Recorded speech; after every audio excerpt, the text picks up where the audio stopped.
WOD Pod. Join me as I sit down with CrossFitters, fitness experts, top coaches, professional athletes, and other well-known gym goers to listen to their journey through fitness. In this episode, I sit down with Sapphire Goddard, a UK Crossfit athlete who snapped her Achilles a few weeks before the 2023 CrossFit Games semi-finals. Saph has spent the last 6 months in recovery mode after her operation and is determined to get back onto a podium in 2024. Her work ethic is second to none, and I have no doubts she'll be at a CrossFit Games semi-final again in no time. For me especially, it was hard because I had to try and be positive for the team, because unfortunately morale of the team went down. So it was like I had to be like, come on guys, like you can do this, like. So that was hard for me because I was like, well, I want to be in their position. Saph, thank you for jumping in on the podcast. Series 2, episode 2. I know it's last minute, but looking forward to this one. No, thank you for having me. No worries. Thanks to the Box in Barnsley, give them a quick shout out. They've provided today's venue. Fantastic gym. So have you always lived in Yorkshire? No. Okay. I don't know whether you can tell from the accent. Probably not. I am a born and bred Devonian from North Devon, from a town called Barnstable. Never heard of that. Never heard of it. No. Beautiful place. So moved up to Yorkshire because of Dan.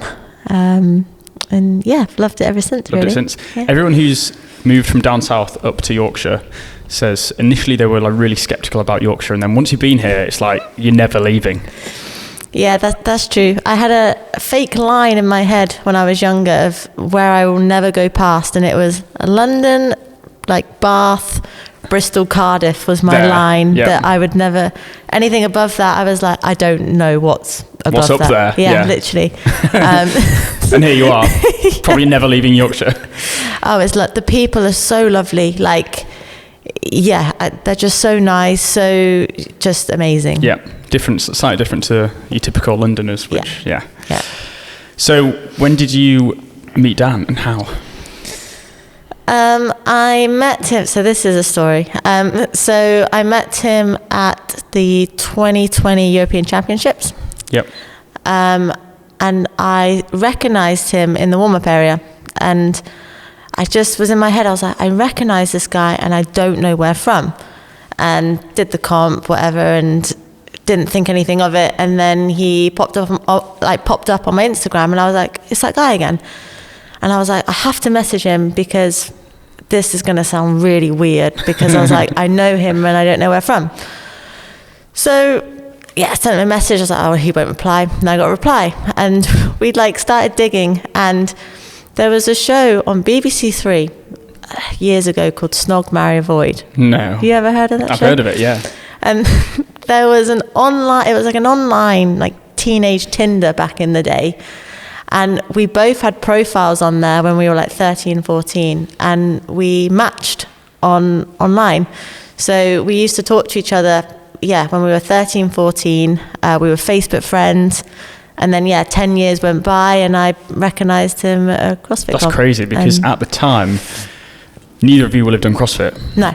So it's just a weird coincidence that's kind of brought you back together. We both, I was a swimmer, he was a rugby player, we both did our separate kind of lives, we both got injured, we both went into CrossFit, and here we are. And here you are. Yeah. Talk to me about your swimming then. What level did you swim to, and how long did you do that for? I was a national swimmer, so I was national between the age of 12 to 17. Stopped swimming when I was about 18 due to my shoulder. So I was a butterfly swimmer, mainly sprinting, mainly just 50 metres. 50 metre if I'm butterfly, honest. just absolutely floor it.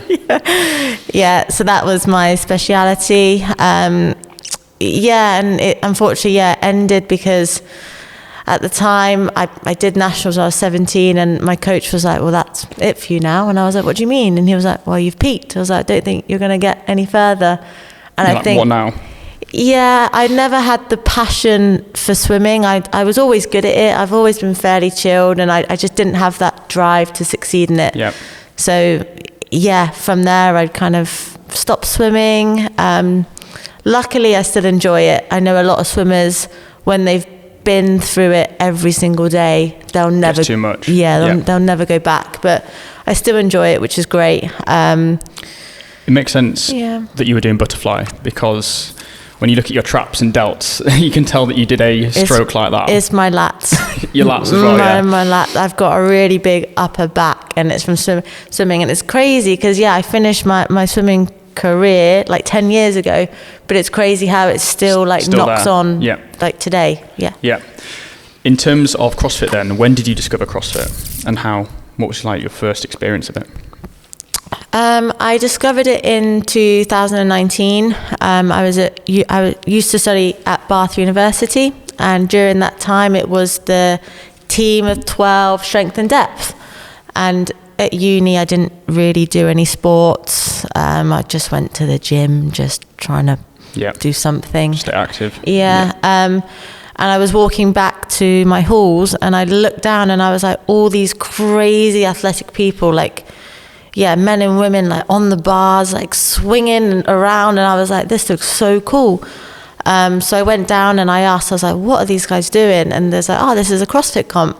And nothing, I was like, okay, cool. And then I went back and did some research, and I was like, I want to go to a CrossFit class. And I went down to CrossFit Bath, which was an amazing facility. And at the time, the big people they still are big, like Alec Harwood. They were the OGs. Laura Faulkner trained there, and I was like, this is class. And from there I got hooked. My first comp was in 2019, where I did European champs. And then, the year after, I made sanctionals sanctional level, which was great. When you did European champs, what level do you get? Is that an RX comp? I got into the elite. Did it RX, got top 10, I think. So that's in your first year of CrossFit, from discovering CrossFit? Yeah, about 6 months. 6 months, going from first CrossFit class to European Champs Elite. I was one of these people where I just wanted to I love learning new things. I love the variety. So I would do a CrossFit class and I'd be like, right, now I want to practice double unders, and I'd practice for ages. Until you can get them. Yeah, and I would just do that and do that and do that. And I was like, okay, this is how I do it now. I wish my first 6 months of CrossFit looked like that. I'm still just getting bar muscle ups 3 years later.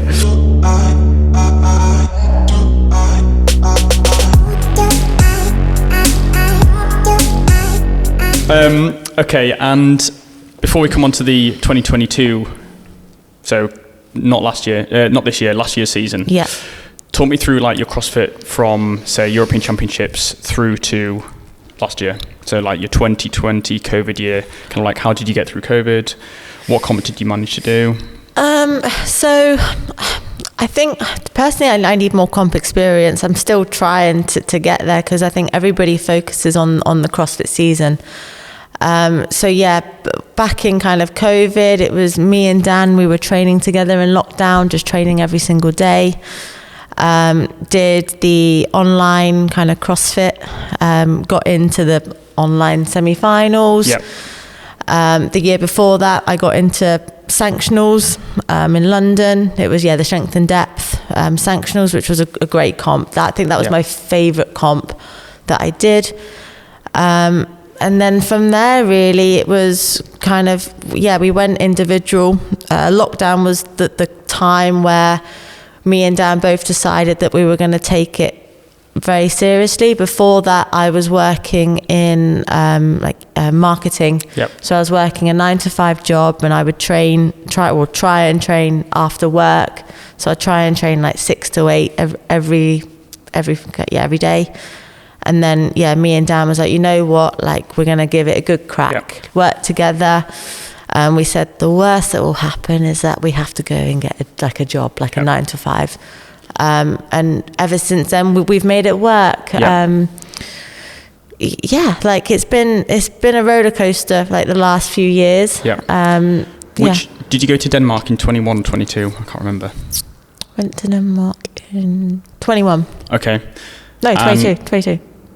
Not this year, last year. Okay. So your experience when you went to Denmark, you were going for a team. You were going to basically go for the games as a team. Yeah. How did that go?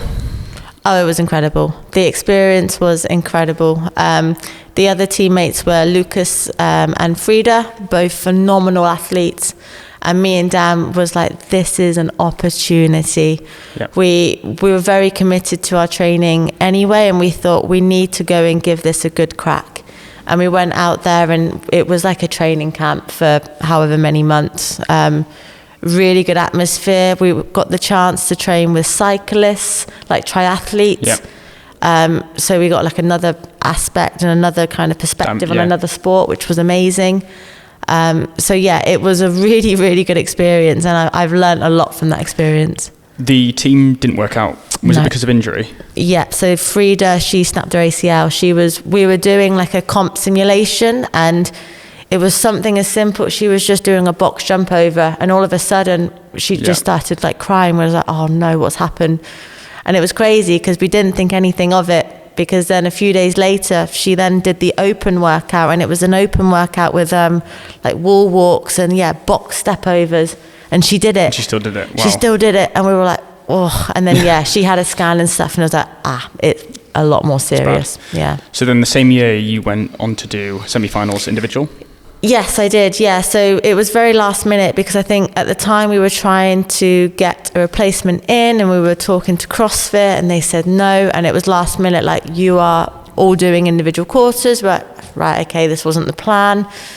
So I got through to semi-finals, Lowland semi-finals, and I wish I was more prepared for it. Yeah. I just think because of the season that we had, and that wasn't in our plan for me to go to be there. So I felt a bit lost there, but again, it was an incredible experience. What was like a really good memory from Lowlands? Like, what was your sort of like pinnacle, or a moment where you kind of thought like, wow, this is crazy? Or there was a workout which had like running, deadlifts, handstand walk and rowing, and that was my favorite workout. Anything that's long, I love. And I was just remember being on that running machine, like looking around, being like I'm like competing, like I'm like with Laura Horvath, Annie, like all these amazing athletes. I'm here. And even there was a lifting event. It was like it was horrendous. It was like a six rep complex. And I just remember being on the lifting platform like, wow, like this is cool. Although it feels surreal that I'm here and that Dan's watching me, like this is really cool. I'll never forget that moment. I was watching from YouTube as well. Yeah, it was mega. It was really cool.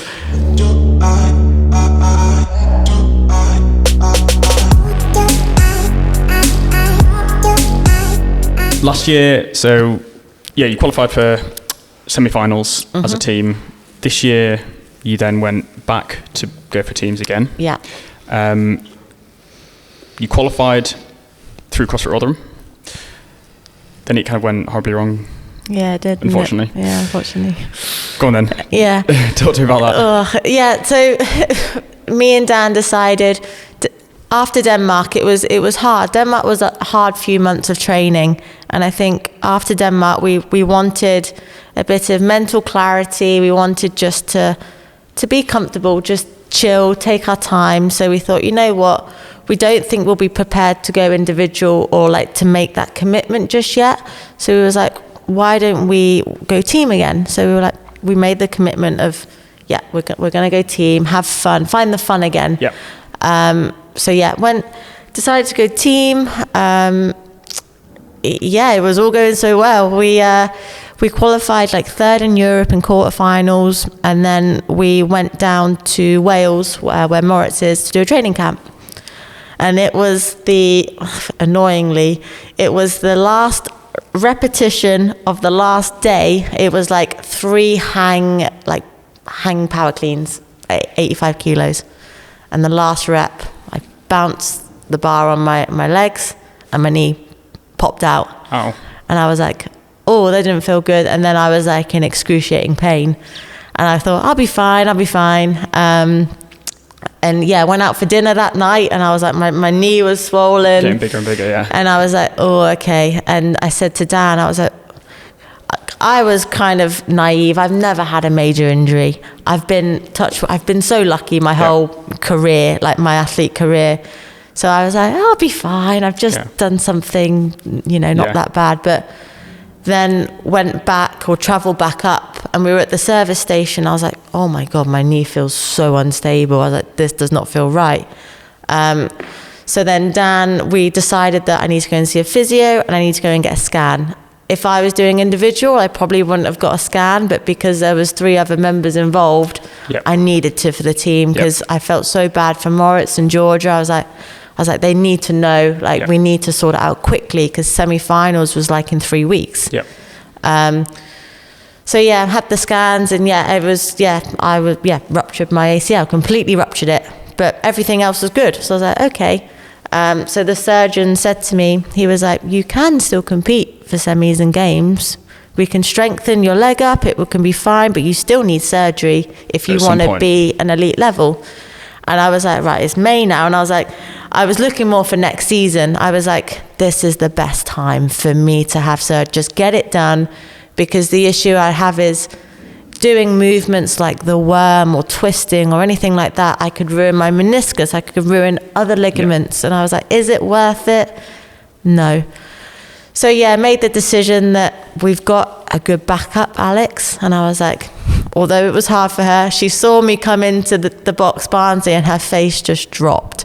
And I was like, Alex, you're going to have to step in, because she signed that waiver, or she signed to be, the reserve, extra, but she didn't think that she'd have to do it. She just said, I'll be there. And then the fact that she had to, she was like, oh, okay.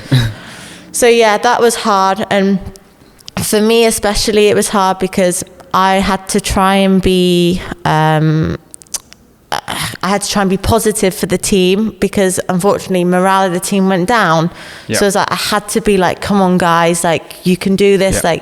So that was hard for me, because I was like, well, I want to be in their position. But Alex, she did phenomenal. Like, she stepped up. Like, it was crazy to see. I was so proud. I was so proud of the team, of how they did.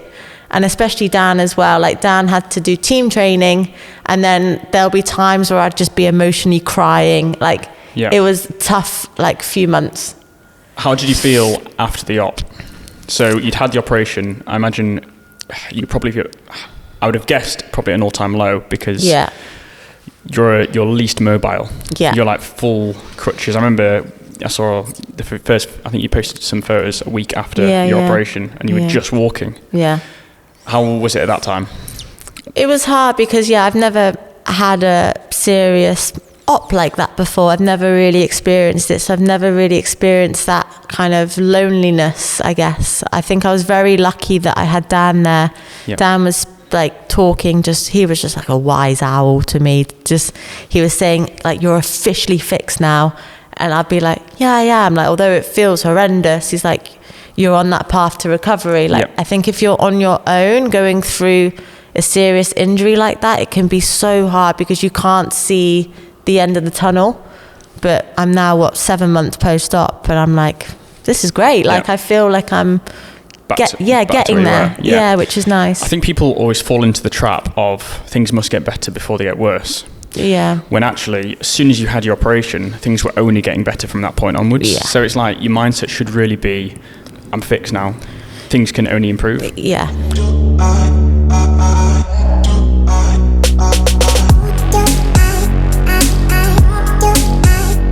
How did it feel then, watching from the sideline at the CrossFit Games? It was very hard. I was like mixed emotions, because by that time, maybe if I was still on crutches, I'd be like, I can't do this. But I was off crutches, I was walking, and in my head, I'm just so competitive. So I naturally think, I can do this. And reality is I can't.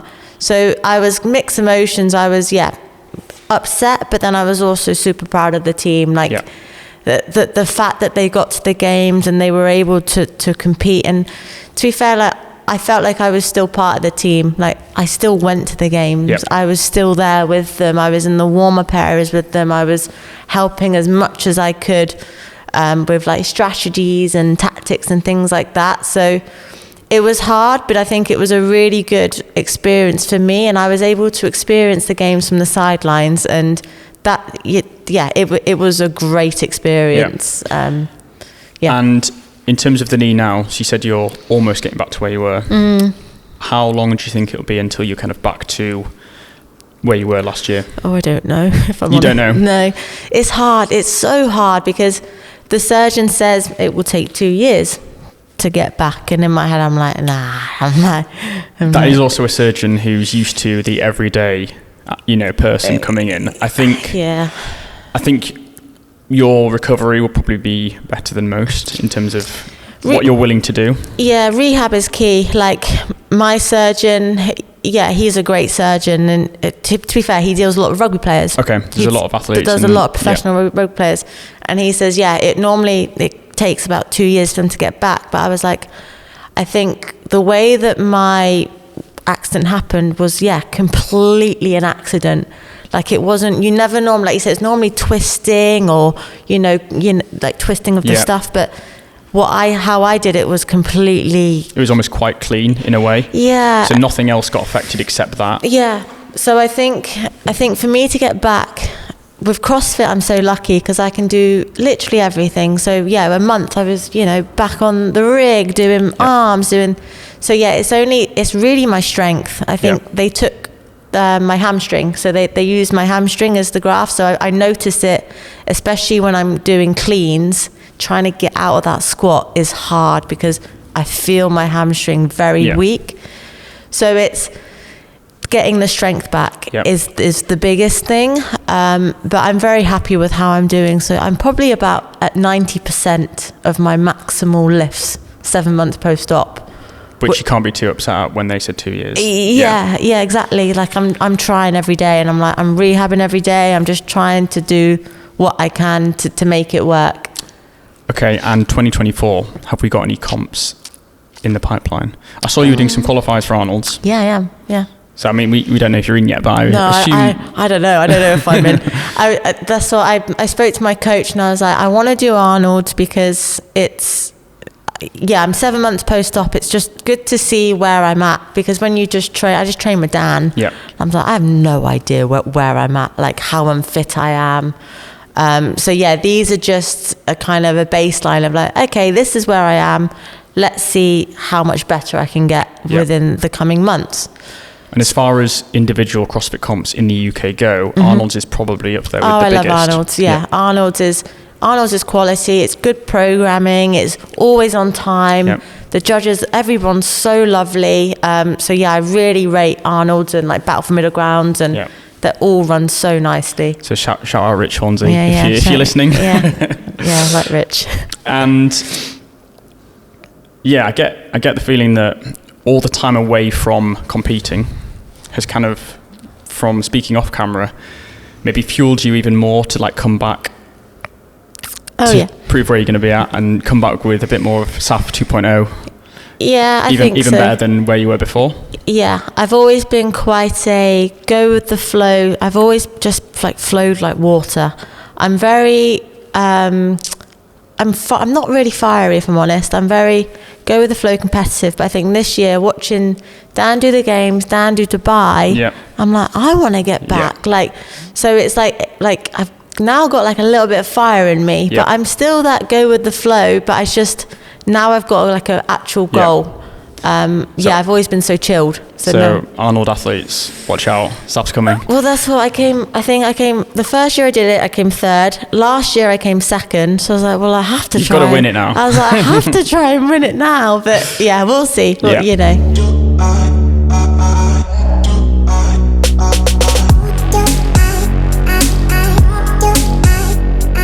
What do you think is the most important attribute to have to make it as an elite athlete? If you could have like one thing. Resilience. Yeah. I think resilience. What, completely switch the topic here. What's your brand of CrossFit bag, out of interest? My brand is Built for Athletes. Correct answer. I've got quite a couple built for athletes. Built for athletes, cool. I was hoping you weren't going to say another one. No, I had to jump in there and say Built for Athletes, where you should be buying them. But Built for Athletes, shout out. They're in a league of their own with their quality and durability on their backpacks. They're great, actually. Like, they're good for traveling. Like, I traveled to Dubai with it, and Oh, it's so good. You just stick everything in it. Perfect, yeah. It's perfect for like hand luggage and stuff. Yeah. Yeah. Folds in half. Yeah, it's brilliant. Not many bags do that either. No. So, are you working with any sponsors now? Yeah, Prep Kitchen. Prep Kitchen. Yeah, yeah. Very good. They did all the games team, didn't they? They did, the full meal prep for all 4 athletes. Yeah, agree. Yeah, it was good. Which brands would you love to work with in the CrossFit industry? All of them. Yeah, I want free shoes. I mean, Rad would be pretty cool. Yeah, Rad would be cool. Yeah, like Puma. I've always rated Puma. Yep. Love Puma. I'm not really like precious on. Not bothered. Just anything does. Anything does. If it does the job, we go with it. Yeah, like if I'm like Prep Kitchen. I swear by Prep Kitchen. Yep. Like their meals are phenomenal. I use it all the time. I rate them. Like if I like rate a brand and they're with me from the start, then I'm like, okay, this is really authentic partnership. I don't want to be with a brand that's just or flicking between lots of different ones, and you kind of think, well, are they that involved, or are they loyal to the brand? Yeah. Okay, we're going to do coming towards the end. We're going to do some rapid fire questions. Yeah. Okay. So, what's your favourite comp you've podiumed at? Tough Games. Your favourite meal from Prep Kitchen? Oh, mac and cheese. Favourite chill song when doing mobility and stretching? I like Bonobo, an artist. Yeah, really good. Yeah, Bonobo. Best CrossFit box you've been to outside of the UK? Miami, Peak 360. Yeah, Peak 360 is good. I'll have to check it out. Yeah. Your favourite CrossFit Games athlete besides Dan? Oh. Favourite CrossFit Games athlete? There's many. Roman Krennikov. Oh, that was pretty cool that you were just chilling with him last weekend, before. What a nice guy. Like, yeah, massive respect for a guy like that. And a random or funny fact that most people won't know about you? Random or funny fact? Like silly. My toes have like a mind of their own. Like they can pick up stuff, and like they're really kind of. So your feet wiggly. are like hands. Yeah, literally. Yeah, that's a random fact. And a question from Rob McFall, the owner of Hybrid Academy. Yeah. He said he didn't know who this was aimed at. It was a random question. He said, if you knew you were going to die tomorrow, how would you spend today? Oh, how would I spend? I would go and skydive. I'd go and like bungee jump, and then I'd go to like a 5-star hotel, Michelin star restaurant. I thought you were going to say I'll do a workout with Dan and go watch films. Yeah, I might do that as well. Yeah, I'll do that as well. Very good. Where can people find you? Social media to follow your Arnold's win. My social media, is Instagram. So it's just Saph, CF. Follow me on there. I'll put your Instagram handle on there, and thank you you. can go and check them out. Thanks for joining me. Is there anything else you want to say, or is that covered everything? Yeah, thank you for having me. No worries. Right, episode 2 wrapped up.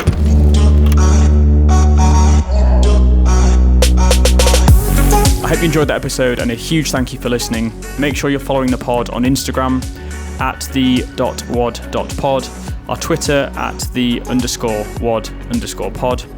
The podcast is sponsored by WOD Powders. That's at WOD Powders on Instagram. Please show some support to the pod by either sharing this episode with a mate or buying some supplements from wodpowders.co.uk. See you guys next week.